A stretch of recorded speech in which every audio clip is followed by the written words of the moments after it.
fine, and I'm delighted to be here. And if you look around and you see all of these beautiful works that the kids put up, they work very hard. And you know something?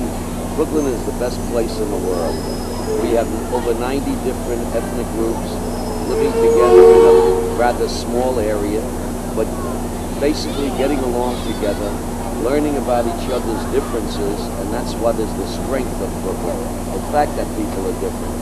We wouldn't want to be all the same, looking the same, acting the same, doing the same things. I think the richness of our diversity is what makes us great, and we should take from the cultures of different people and really bring them out so that we have a shining mosaic of Brooklyn, as the mayor says all the time. That's right. I agree with you. And I just would like to ask you, what do you think, or what are your opinions on the programs for children in our community today, which they really don't have? What do you Mr. Banks, see how does it sound? for the children? Well, first of all, we do have programs. What the problem is that we don't have enough of the programs. And one of the things that I have been fighting for years when I was in the city council as chairman of health and education was to open up the schools not only to children all day and all night, but also to adults, to their parents. The school is a marvelous resource, but we're not using it often enough and well enough. And I think that if we opened it up to people who come in and learn a second language, to people who would be able, seniors, adults, who would be able to come in here and have arts and crafts and enjoy other things, to let the youth have a place to play basketball and to enter into chess tournaments and all of the other things that kids would like to do. Our schools really should be used for fun and education. Do you feel that this community has a great voting strength? Are there a lot of voters coming out and voting? Oh, certainly. Crown Heights is a very important area in Brooklyn, as are all our areas, but Crown Heights has a very distinct flavor here. We have people of backgrounds in the African American community and the Caribbean American community in this particular area, and we have a lot to learn from them.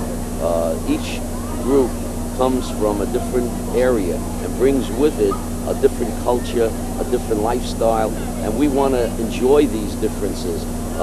The greatest thing for me is the West Indian Day Parade. You go out there and you see magnificent people dressed in beautiful costumes coming from all parts of the Caribbean and elsewhere, and the different foods, the smells and the sounds of music. I don't think that anywhere in this world can you produce such an extravaganza as the West Indian Day Parade. It's coming up in September, and I hope everybody's going to be there. So incidentally, I was told that parade, the West Indian American Day Parade, is one of the biggest parades. How about 2 million people go to see that parade? We're very proud of it. And Carlos Lazama and the Caribbean Day Parade, the West Indian Day Parade group does a terrific job.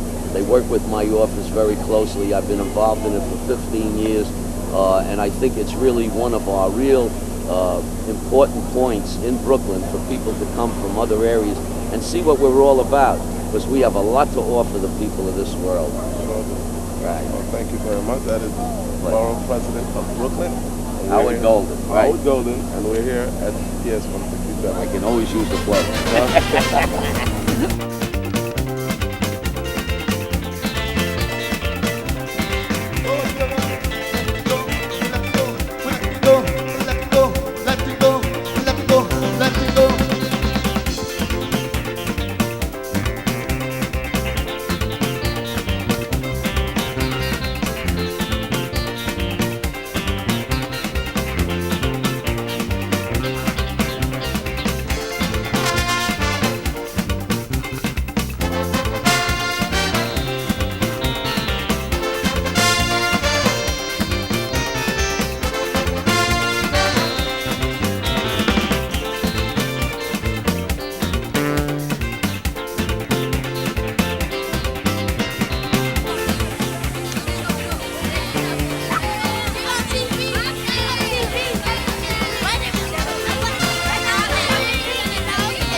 money we have to pay for chicken. Rice and flour and cornmeal is a sin. Me want buy milk but me can't buy the tin. Me soon go left Jamaica and go live out foreign. Oh Lord of mercy, I have to sing.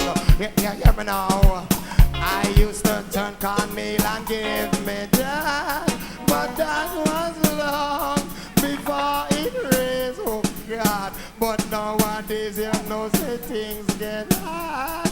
They say nowadays rice gone up, chicken gone up, flour it gone out of space. What about this one?